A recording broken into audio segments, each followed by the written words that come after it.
472 stations in operation, located throughout the boroughs of Manhattan, Brooklyn, Queens, and the Bronx.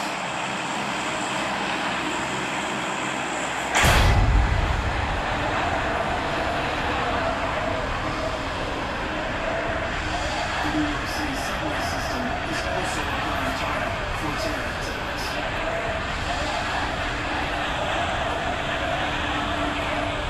Congressman Pete King is a key member of Homeland Security.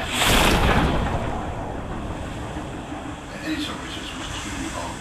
But in New York, where you have over 1,000 exits and entrances to subways, no way you could be inspecting and examining people going through 1,000 entrances and exits.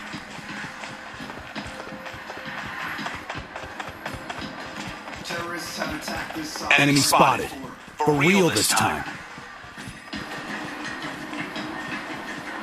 London, July 7, 2000.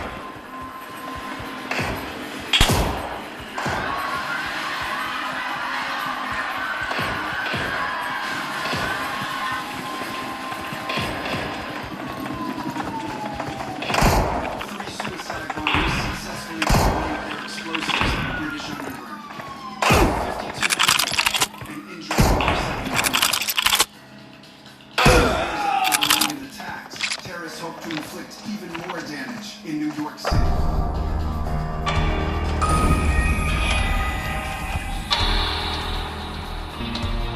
September 2009. After a year of meticulous planning, the final pieces are falling into place. With Al-Qaeda's support, 3 U.S. operatives plan to wreak maximum carnage. Putting bombs on various trains in the New York City subway system, aiming massive return around the anniversary of 9/11.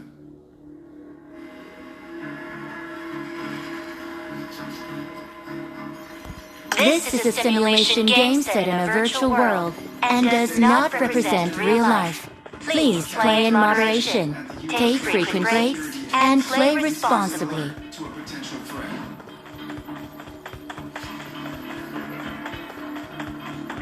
David Bitkow is the former federal prosecutor on the case.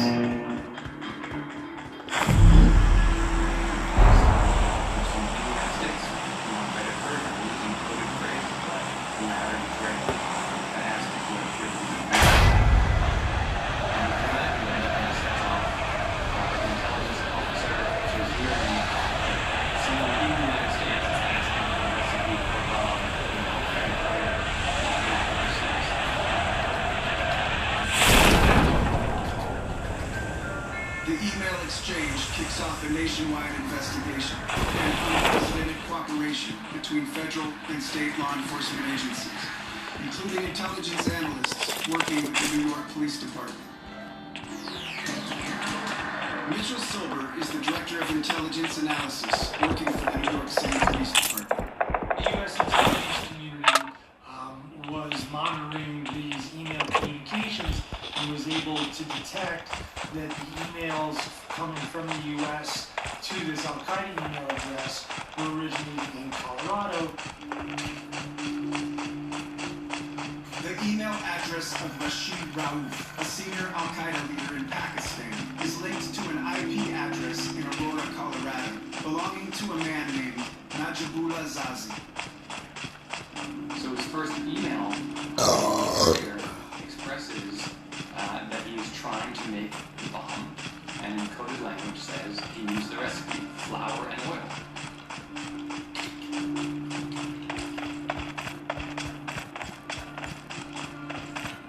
When the Al-Qaeda crew didn't respond right away, he wrote another email a couple hours later saying, I need the recipe, flour and oil.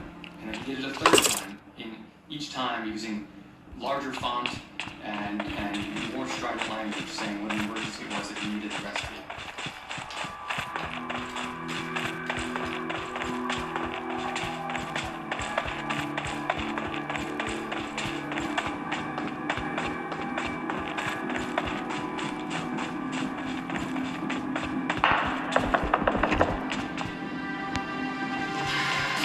Everything in the Zazi plot happened very quickly.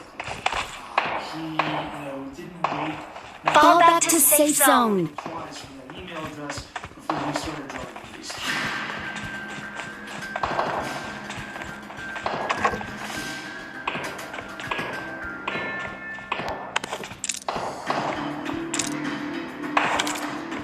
The investigation ramps up as Zazi hits the road.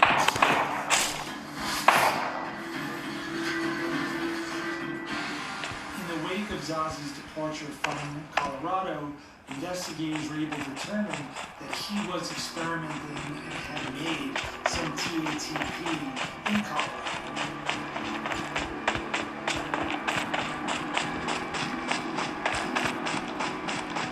And that really raised the concern that he might be bringing this TATP to the Let's go!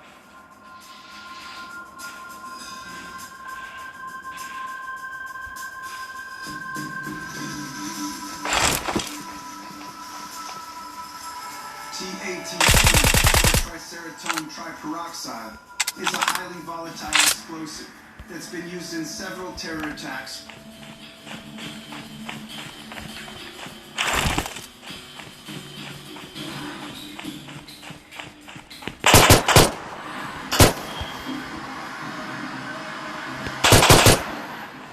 With this new evidence, law enforcement begins outreach to sellers of potential bomb component materials in Denver. Surveillance video surfaces from a beauty supply store showing Zazi buying several bottles of hydrogen peroxide, one of the core ingredients in TATP.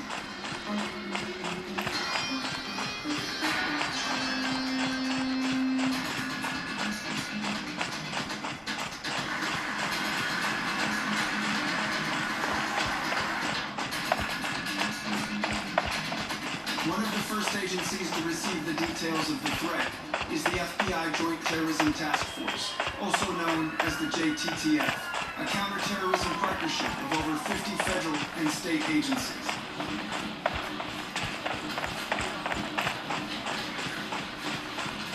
Don Barrett, Fall back to safe zone. agent in Fall charge back to safe zone. in New York City. Literally, Najib Azazi was driving in a car from Denver to New York at like 90 miles an hour.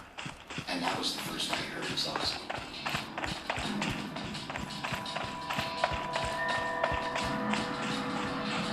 I log on so I can read exactly who this guy is and what he's about. And it's one of those oh crap moments. This is gonna get Defend the mark. Head toward this point. dangerous aspects of TATP. Marked a location. If somebody has the proper training, they can make this explosive from ingredients you can buy in the local market. You don't need to ship a bomb in, from, another country and pass through customs and all that. Special Agent Richard Frankel works alongside Don Barrett. Let's go! We were told that there was information that had been gleaned from the intelligence agencies that a person by the Marked a New location. York would or bomb-making materials. Form up on me.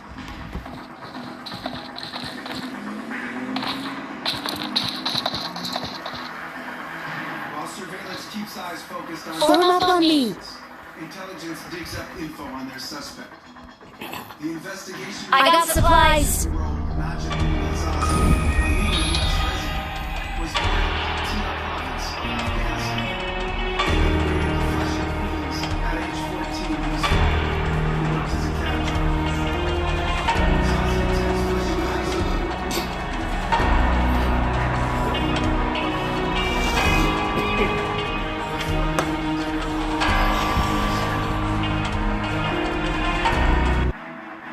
By 2009, Zazi is communicating with an Al-Qaeda courier about how to make bombs. Potential Al-Qaeda orchestrated attacks speeding towards New York City. All of law enforcement are anticipating a worst-case scenario. Everybody was acutely aware of the fact that this was September 11th weekend, so we could only imagine that this was... This is a simulation game set in a virtual world and does not represent real life. Please play in moderation, take frequent breaks, and play responsibly. You don't want that to happen again on your watch. If Zazie is not stopped and manages to detonate a bomb, hundreds could be killed. All surveillance resources, including the New York City Police Department, are employed to track Zazie's approach into New York City.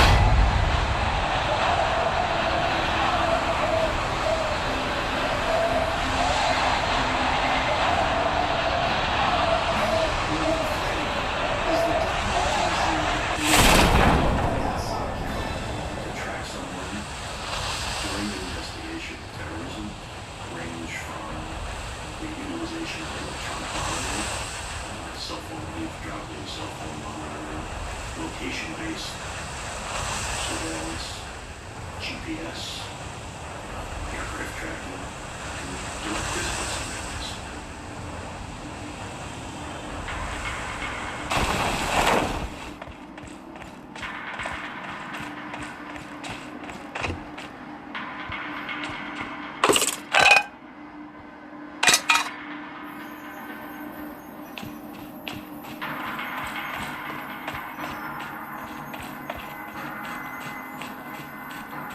Trying to figure out, okay, how much time do we have to come up with a plan? Whether you let him go, stop him, figure out what's in the car. In order to get a closer look at what agents believe may be a car carrying a highly explosive bomb, the JTTF come up with a ruse to stop Zazie at the George Washington Bridge, a double-deck suspension bridge spanning the Hudson River between Fort Lee, New Jersey, and the Washington Heights neighborhood of Manhattan. Essentially, they shut down the bridge, they stop him, it's done under the guise of, I got supplies. stop it. This is anything but routine. Anytime you stop a vehicle, you're looking for something that's potentially dangerous. It's dangerous for the officers, too.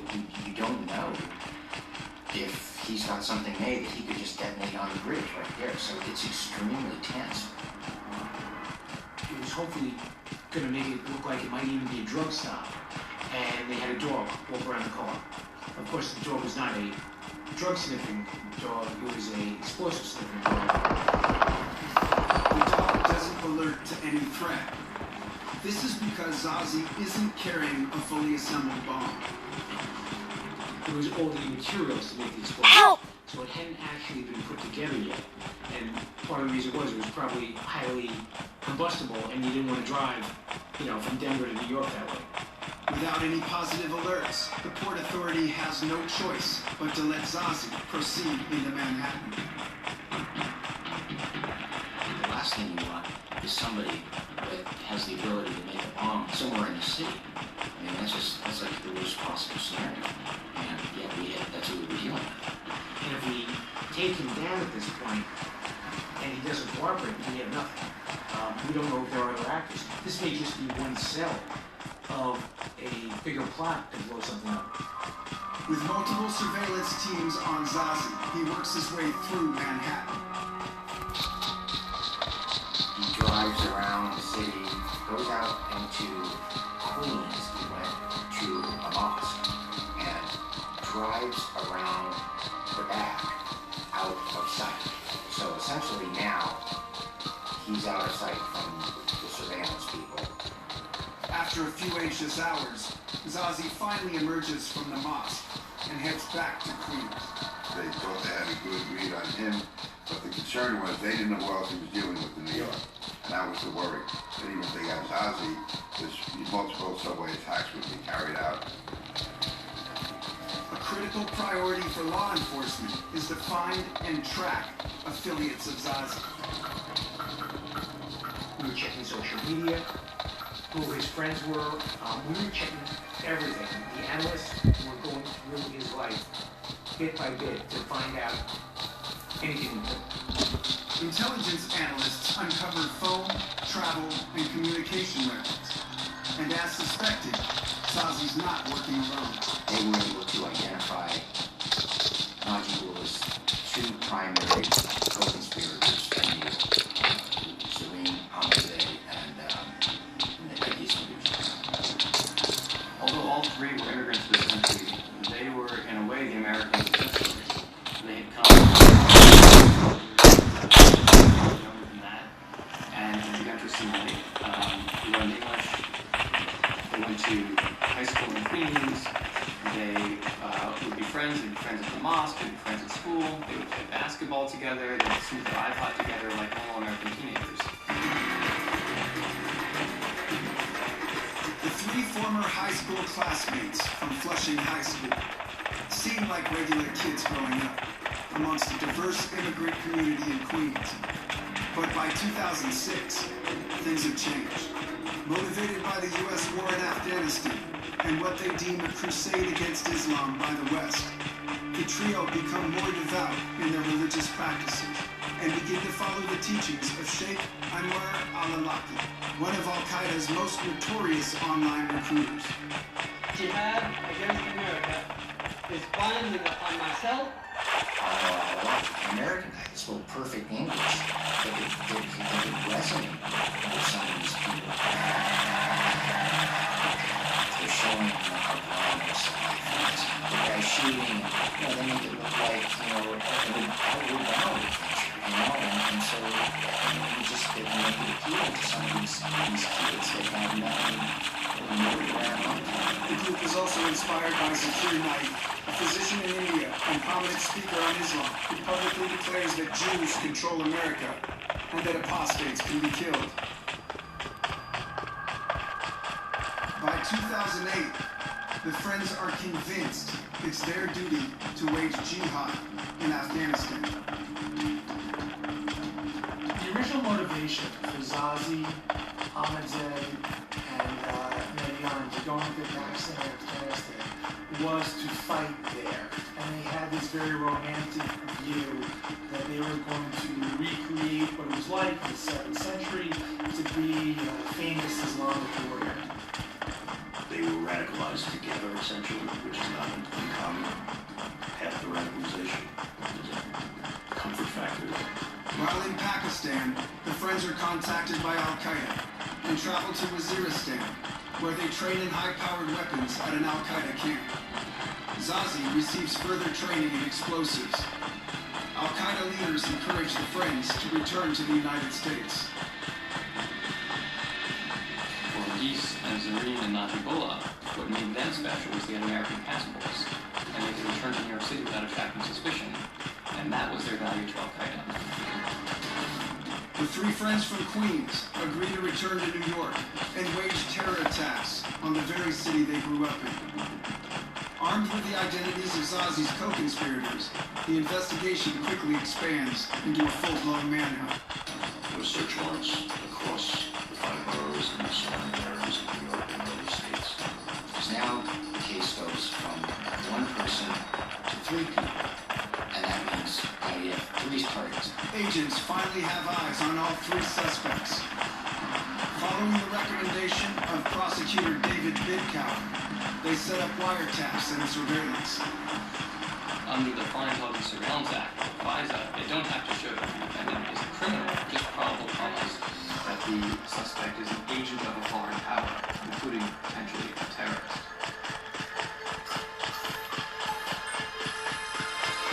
Agents believe Zazi is trying to meet members of his cell to connect the TATP detonator he already made to a main charge, which could be assembled in a suicide vest or backpack.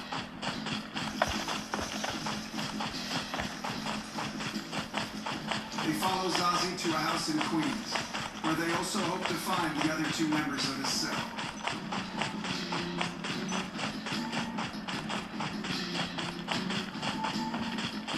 I called it the flop house. Essentially, there was a lot of people staying in this house. Now, the investigation goes, from 3 people to like 15 people. We don't know if they're now part of this big conspiracy. They're all going to be suicide bombers, or they just happen to be there by coincidence.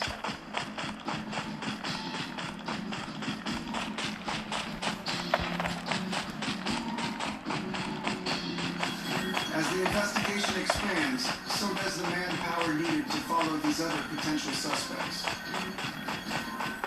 At that point, it becomes a 24/7 operation with the command post going around the clock.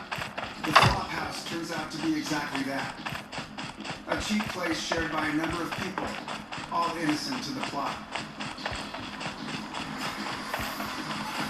On the 8th anniversary of 9/11, the agents reach a critical point in the investigation.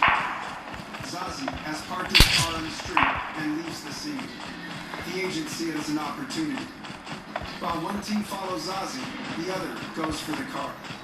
We had a warrant, and we went and we took the car on a flatbed and we brought it to a location. And our forensics team in the FBI, they call it ERT, the Evidence Response Team, Evidence Recovery Team, started searching the car. And to be honest, I was there and I was pretty impressed by it. It was like CSI, it was like the movies.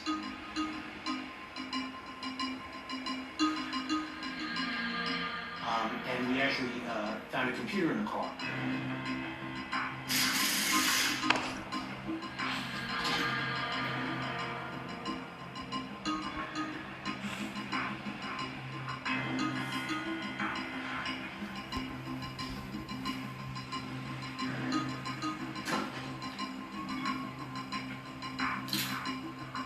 And there's his laptop.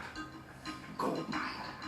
This is like, when you pull the lottery and you get, like all the cherries and everything. So this is fantastic. So we have the computer analysis folks that can essentially do a search of the computer. It takes a while. They've got to mirror the hard drive.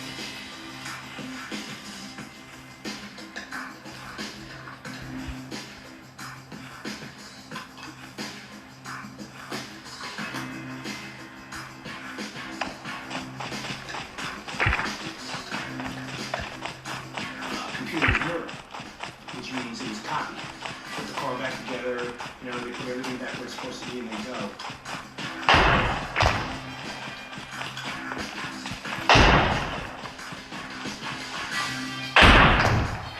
The car is quietly returned to the same location, and the copied hard drive is taken back to the FBI Computer Forensic Lab and scanned. That agent called me a couple hours later when we were just about to call it the night and said, we have a problem. We just found the cookbook, the bond-making cookbook. Richard Frankel, Don Borelli, David Bitkauer, and other members of the JTTF immediately assembled at the FBI command post and conference in a Washington bomb expert to discuss the cookbook, which contains Zazi's handwritten notes. He looks at this and he knows immediately this is not scrawlings of a madman. This is not scribblings of someone who doesn't know what they're doing. These are legitimate bomb notes which would teach anyone how to make a very powerful explosive, both a detonator and a main charge. At this point, we know this guy's the real deal. But they immediately knew they had very powerful evidence of what Zazi was about to do, and very powerful evidence of what the entire plot was about. Zazi was a lawful resident, and Ahmedzai and Nujin were American citizens. And we wanted to make sure that before we moved, we had enough to act on. So we didn't arrest any of them right away.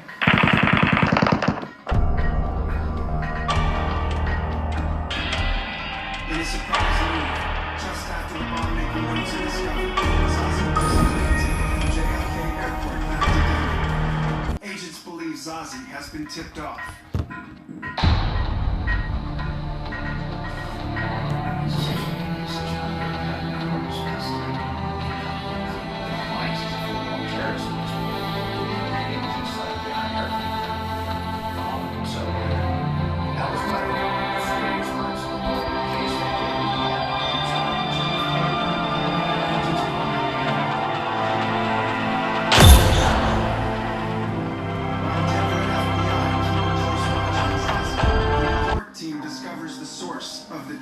The biggest player other than the FBI is NYPD. So NYPD has their sources. This is a simulation game set in a virtual world and does not represent real life. Please play in moderation, take frequent breaks, and play responsibly. New York Police Department questioned their sources in the one is an imam at Zion by the name of Hassani.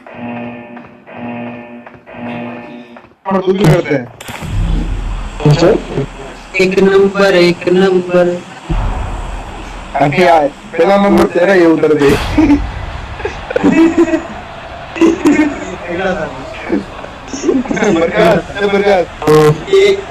एक बंदा नीचे देख रहा है गौतम को नीचे उतर ठोकेगा बेटे को पैराशूट के अंदर पैराशूट भी नहीं खुलने देगा इसका नहीं कर लो दूसरा सारा एक कर लेना अरे मेरा ये वाला वो गुस्सा नहीं करने वाले मैं हड्डी पूरी तोड़ दूंगा संजय तू आगे कर ले पर मैं बोलता हूँ ये मेरा घर है तो सुने कम दे रहा है अब एक गन मेरे को लेने दे यार ये कैसा कुत्ता है वाले ये तू कुछ नहीं करना है भले मैं कुछ लेना मेरे को लेने देना ये क्या कुत्ता है संजय को भेज लिखा मिल गई दो मिल गई ले कोई कलर में वगैरह हो तो प्रधान वेक्टर जी है ऐसा मुझे चाहिए Watch out! जा मैंने मार की वहाँ इजी बड़ी इजी लेके ले लो Later that day, Zuri went back to his house, where Zazie had given him a jar full of detonator explosive, oxygen trifluoride, or THDP, and he flushed it down the toilet. अरे यार अरे इधर आने At the same time, Zazie saw Adis at the mosque, and he wanted to communicate to him, भाई ऐसा कुत्ते होना तुम लोग and he wrote out a text message saying, हाँ उधर दो बंदे हैं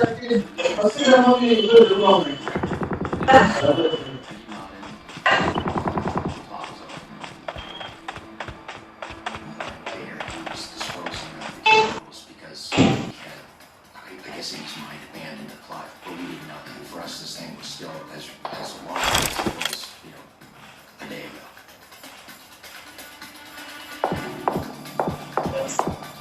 With Zazie back in Denver, the investigation in New York continues in full force.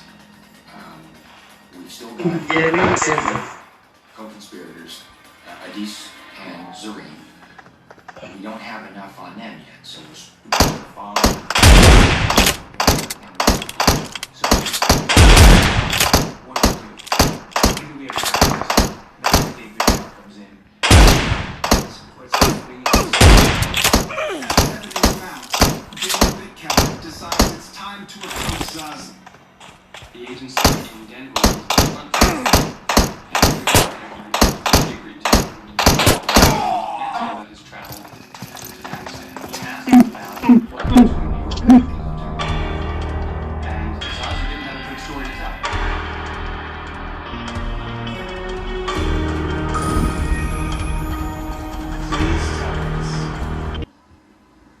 Please tell me why you have escaped.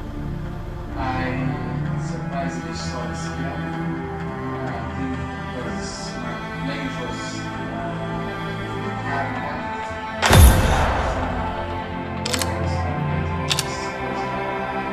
So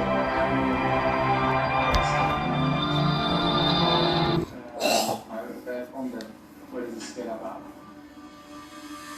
And this time the agents were able to put in front of him the bomb. This is a simulation game set in a virtual world and does not represent real life. Please play in moderation, take frequent breaks, and play responsibly. Form up! Someone has been here. Impressive.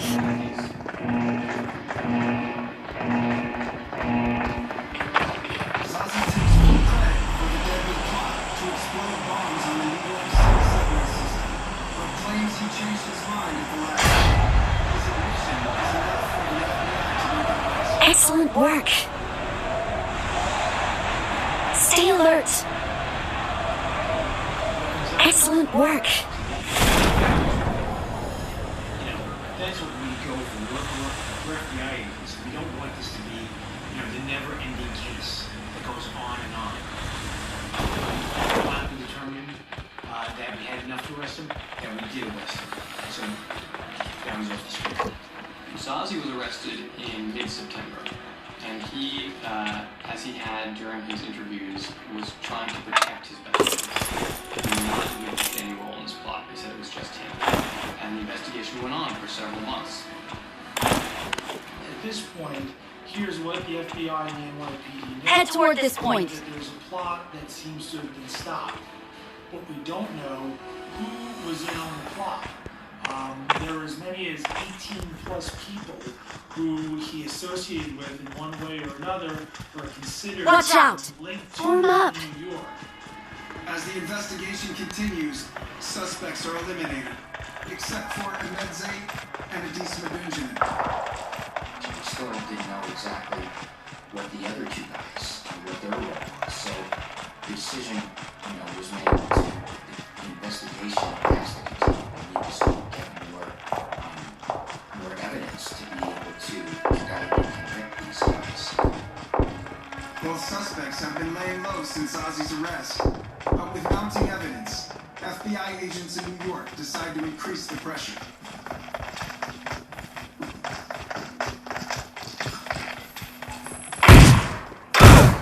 Law enforcement agents execute a search warrant at Adis Madunjanin's residence.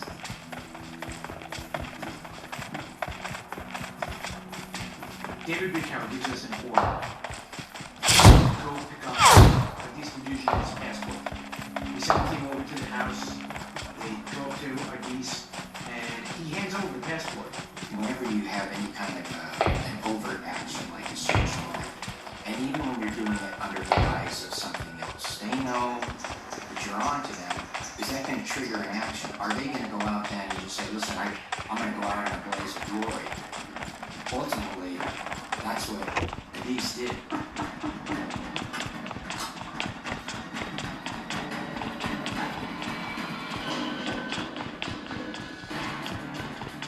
We later find this out, that when he looked at the order, it actually said that he's being investigated for terrorism.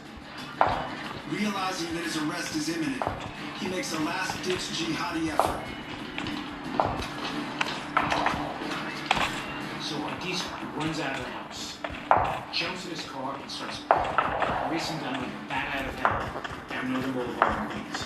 He's speeding. He's going. I don't know if he hit 100, but he was going very fast down what is a crowded street in Queens. The surveillance team follows close behind, watching as Adis weaves in and out of traffic. At this point, we don't have him for committing a crime. We can't convict him for the disaster crime. Something all he's really doing is speeding. Reckless driving. So the surveillance team, and he gets on the right side. He had two goals. One was to the United States, and the other was to make a market there. But he jammed on the gas pedal, but that only solved one of his problems, was the suicide attempt. It didn't solve the problem that he never made a market. So what he did to solve that was he picked up his cell phone and he called 911. Yeah, 911 operator goes, 911 operator. My name is Adis. I love death more than you love life. I love death more than you love life. How far? And then you don't hear anything. We Love Death More Than You Love Life was a slogan that Adis was familiar with, not just from his political history, but also from watching other Al-Qaeda martyrdom tapes. And he had told his friends that he planned to say that when time came to make his own martyrdom tape. So he did that right before he crashed. It was recorded on the tape of the call to 911. You can actually hear him accelerating and then crashing into the car in front of him. Police operator 1673.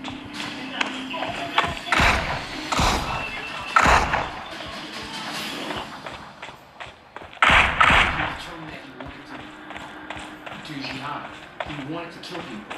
He wanted to kill as many people as he could.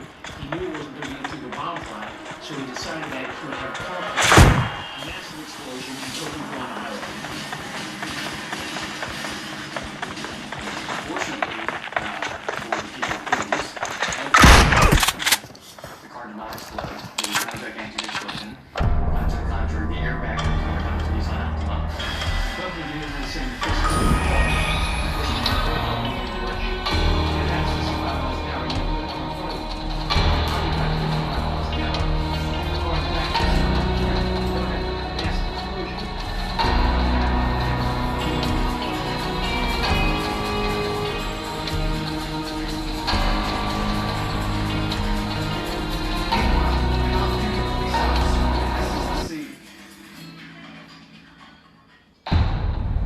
police officer gets out of the car, yells at Adis, buddy, come back here. What are you going to defend him? If he stops, he actually comes back. He goes, the reason I'm running is because the FBI's after me. They think I'm a terrorist.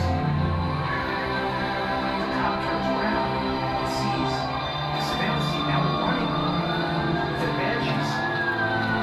The cop pulls out his gun and holds Adis down to a legitimate defense.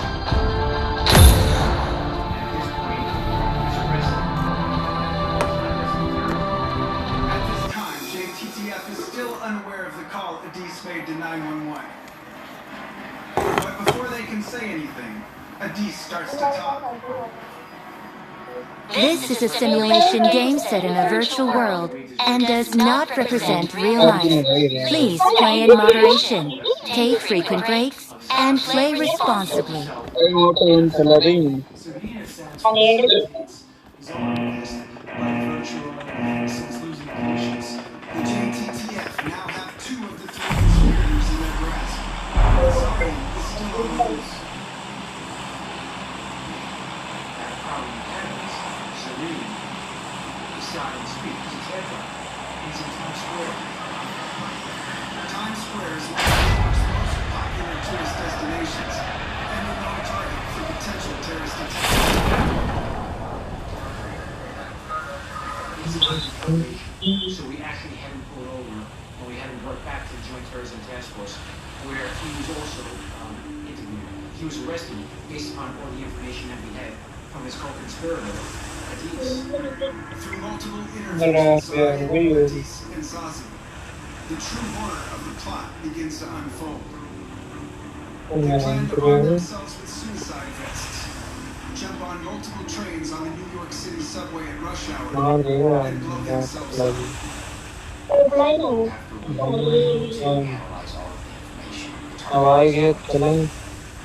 The subways of New York, it would have been a huge impact for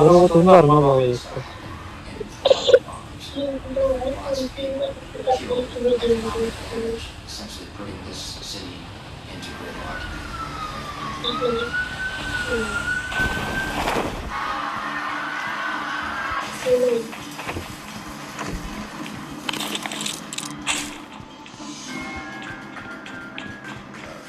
Both the human cost and the economic cost would have been extreme. It would have been certainly second only to the 9/11 attacks as far as the extent of it.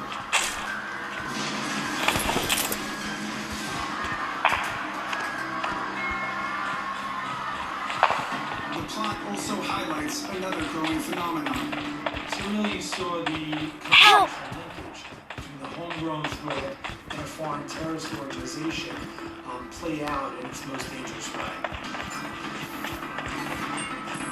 Almost 3 years after the attempted attack, 7 defendants, including Zazi's own father, Imam Afzadi, Adis Medouchi, Zarian Ahmedze, and Najibullah Zazi, are convicted in connection with the New York City subway bomb plot. They're people who said try people successfully, and expose explosive methods.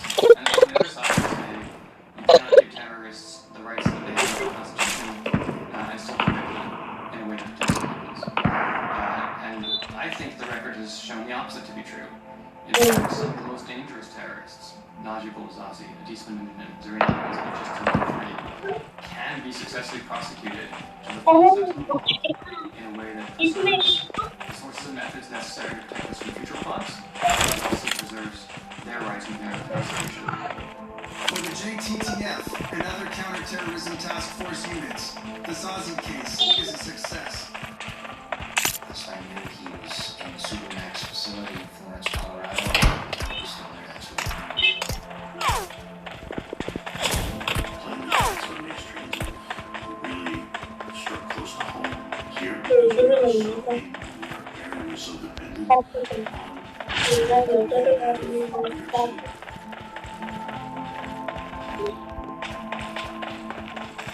and from a personal standpoint, I know almost 40 years. September 11, 2001. I got a scope! The U.S. National Security Agency's intelligence program to collect emails is a tactic that has stirred immense controversy. It was instrumental in connecting the dots and foiling a terrorist plot to bomb the New York City subways.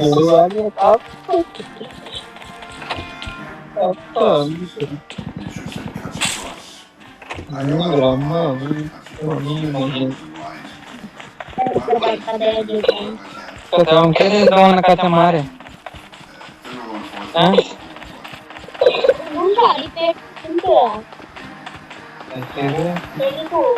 I got supplies. And until now, this is a case of extremely close to having actual suicide bombings. Padi nahi ho.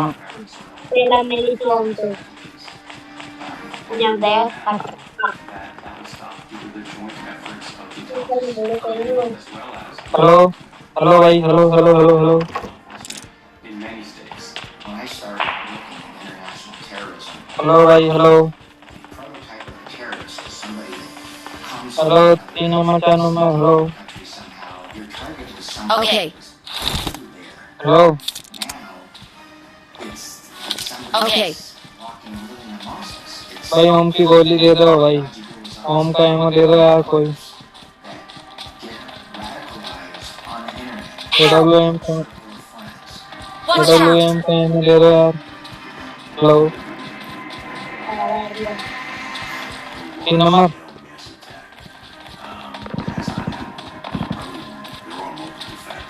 दे दे भाई दे Problematic areas in the world. Our electronic intelligence gathering capabilities are second to none. Our human intelligence capabilities have gotten better. Are we 100% safe? 4 number बचे Free society. We don't बोरो और 4 number मार दो 2 number मार को धीरे धीरे कर ठीक है want that myself, even as an edge. Help. 1 number जल्दी आ 1 नंबर जल्दी आ ओ मैं हम दे गया Physical thing.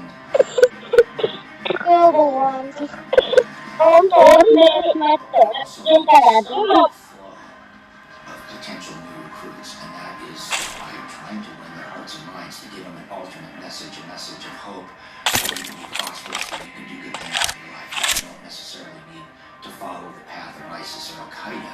There's a better way to go about your life, and hopefully at some point we'll get there to win their hearts and minds. The JTF is still going on to this road. Nothing's changed. They went after it after 9/11. They went after it after the Zazen case. They go after the threat stream. They'll go after Al Qaeda. They'll go after ISIS. They'll go after white supremacists. They'll go after neo-Nazis. If it's a terrorism threat, if there are people out there who like to make an act of terrorism here in the United States, the JTF will investigate. They're not going to let one threat go by, because if that threat gets away from them, bad things happen. And so they do it every day, and that has not changed since 9/11.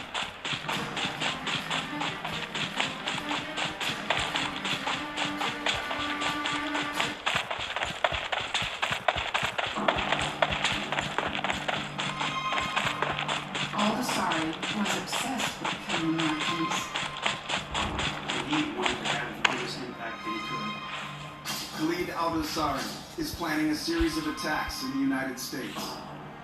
This included nuclear power plants, hydroelectric dams, several of the guards who were at the Abu Ghraib prison. He targets former U.S. presidents and schemes to plant bombs all over New York City. Anybody near one of these cars that had one of these backpacks in it would have been wiped out. An innovative intelligence program designed by the FBI links an explosive chemical purchase to a Saudi chemical engineering student studying in Lubbock, Texas. From the moment we first identified Al-Basari, this immediately turned into a 24/7 script. He was one chemical away from making a weapon of mass destruction. He has the skills, the knowledge, and the motivation to launch the attacks.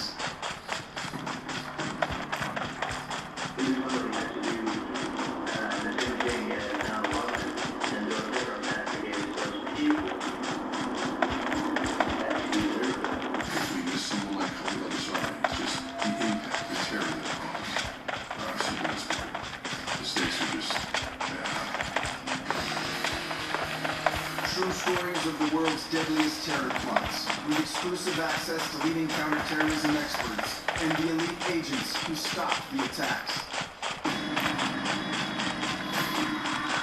Homegrown terrorists. The Nazis. This is such across ideological lines and cuts across nationalism lines. The depravity of the enemy we face and those that are out, it serves our determination to keep us from killing people. Keep us alive And one their success.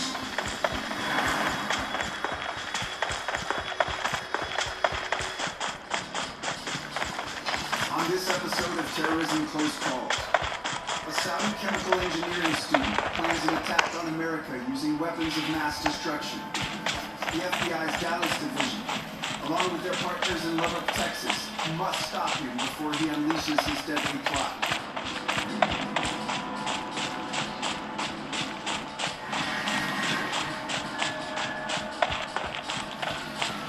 Weapons of mass destruction are often defined as having chemical, biological, or nuclear capabilities.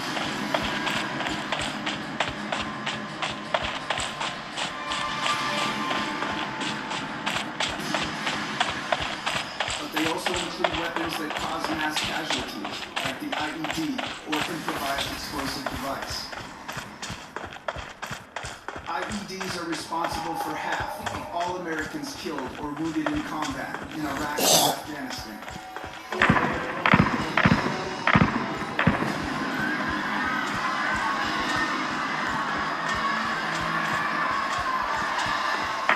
But they're also the weapon of choice in terror attacks off the battlefield. Thomas Petrowski is Supervisory Special Agent for the FBI in Dallas, Texas. Anything effective in 1995 when he worked on a large improvised explosive device, false alarms, using a device they got off of Al-Qaeda bomb organization titled How to Build a Bomb in the Kitchen of Your Mom. The Manchester attacks, recently.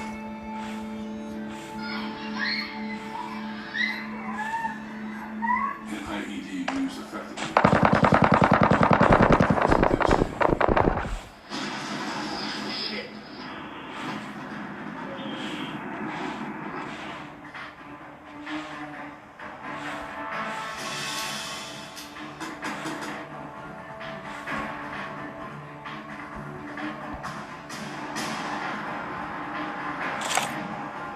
Many homemade IEDs require just 5 basic parts: a container, power supply, trigger switch, detonator, and a chemical explosive charge.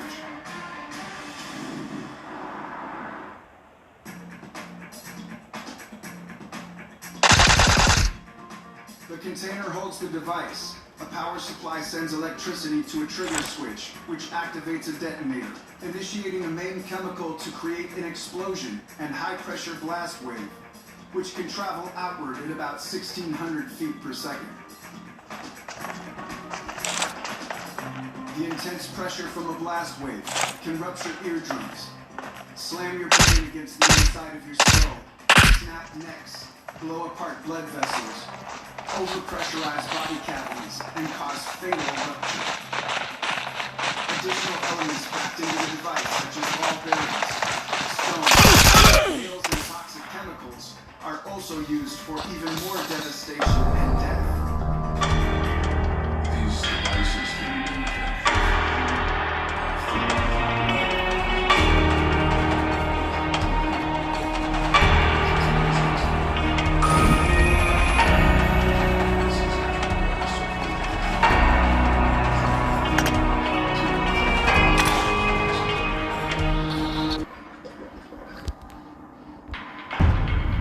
Post 9/11, Director Mueller of the Federal Bureau